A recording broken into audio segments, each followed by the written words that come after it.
Bom, alunos, vamos falar aqui um pouco então sobre radiciação, certo? Bom, professor, o que é radiciação? Radiciação, tá? É quando nós nos deparamos com esta operação matemática aqui, tá? N, este símbolo, o A elevado a M igual aqui a um certo B. Vamos entender então, tá, pessoal, o que significa? O que significa cada um desses elementos, certinho? Bom, pessoal, primeiro que esse símbolo aqui, tá? Ele chama-se radical, certo? Este símbolo aqui, né, muita gente chama ele de raiz quadrada. Por quê? Porque de fato, né, quando a gente está calculando aqui uma raiz quadrada, por exemplo, raiz quadrada de 9, né, este número que aqui, ó, não aparece, ele é o 2, certinho? Então, toda vez que a gente tem essa situação aqui, ó, que não aparece o número bem aqui, nesse local, ele é o 2. E aí a gente fala assim, raiz quadrada do 9. Então é por esse motivo que muita gente chama esse símbolo de raiz quadrada. Mas na verdade o nome desse símbolo, tá, pessoal, é radical. E aí, tá, galera, o N, que é justamente o número que fica aqui, ó, naquela parte ali do radical, certo? É o que nós vamos chamar de índice do radical, certinho? Então esse número que fica aqui, tá, nós vamos chamá-lo de N e ele vai ser o índice do radical, certinho? Muito bem. Este A aqui, pessoal, que está dentro do radical, nós vamos chamá-lo de radicando. Então esse carinha aqui, ó, é o nosso radicando, certinho? Muito bem. E aí, pessoal, nós temos que o M, ele vai ser o expoente do radicando. Então percebam que esse M aqui, tá, galera, nós vamos chamá-lo, tá, de expoente do radicando. Então, na verdade, pessoal, o que a gente tem aqui? Na verdade, eu tenho uma potência dentro do meu radical, certo? Então quer dizer que todo o meu radicando aqui, né, ele vai ser uma potência. O meu A vai ser uma base e meu M vai ser um expoente, certinho? Muito bem. Raiz, pessoal, de verdade, tá? É esse B aqui, tudo bem? Então, o nosso B é chamado de raiz. No exemplo que eu dei aqui, pessoal, se eu tenho assim, ó, raiz quadrada de 9, certinho? Bom, então vejam que eu vou ter aqui o resultado 3, né? Na verdade, não é o 3, é o mais ou menos 3. E daqui a pouquinho eu já explico isso, certo? Então, vejam, pessoal, que o meu radical, tá, pessoal? O meu radical é este símbolo aqui, certo? O meu radical é este símbolo aqui, certinho? Este aqui é o símbolo do radical. Aqui, pessoal, não aparece número. E toda vez que esse número não aparecer, a gente já tem que saber que ele é o 2, certo? O meu 9 é o radicando. E este mais 3 ou o menos 3 é o que nós vamos chamar de raiz, certinho?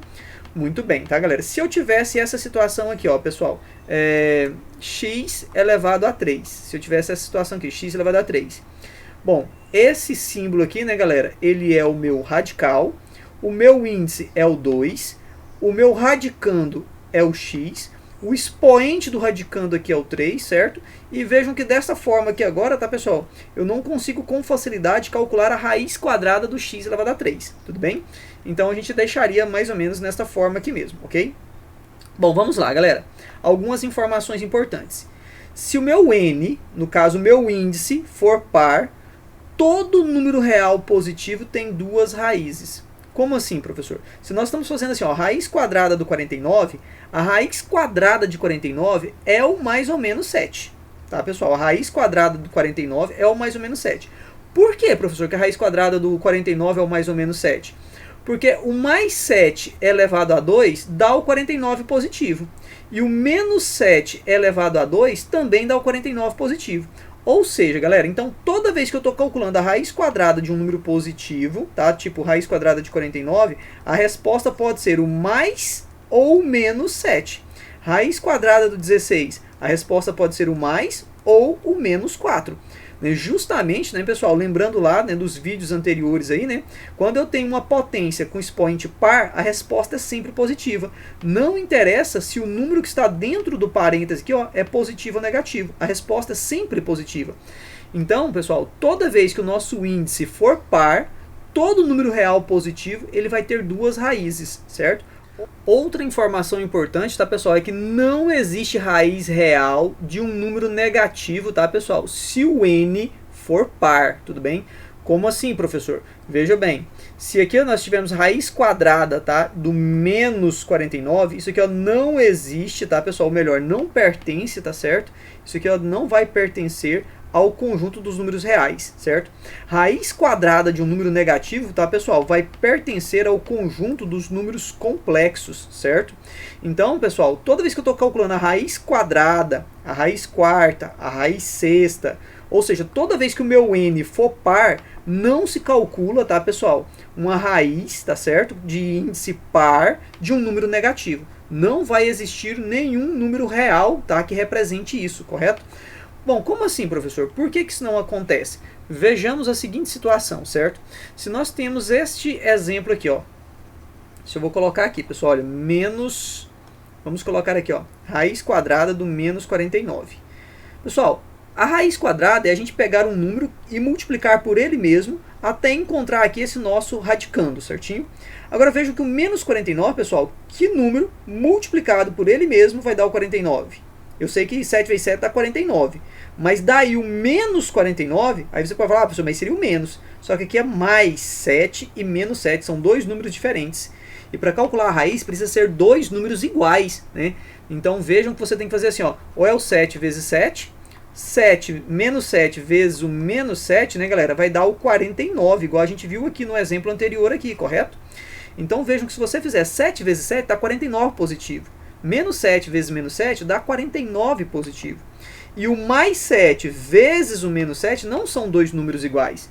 Então vejam, pessoal, que nós não conseguimos encontrar dois números iguais, certo?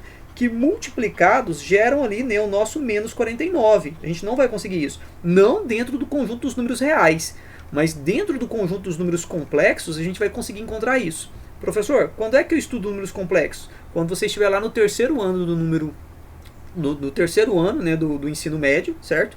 E aí lá no finalzinho do ano, geralmente é no final do ano, que a gente estuda lá um pouco, né, sobre números complexos, certo? Muito bem.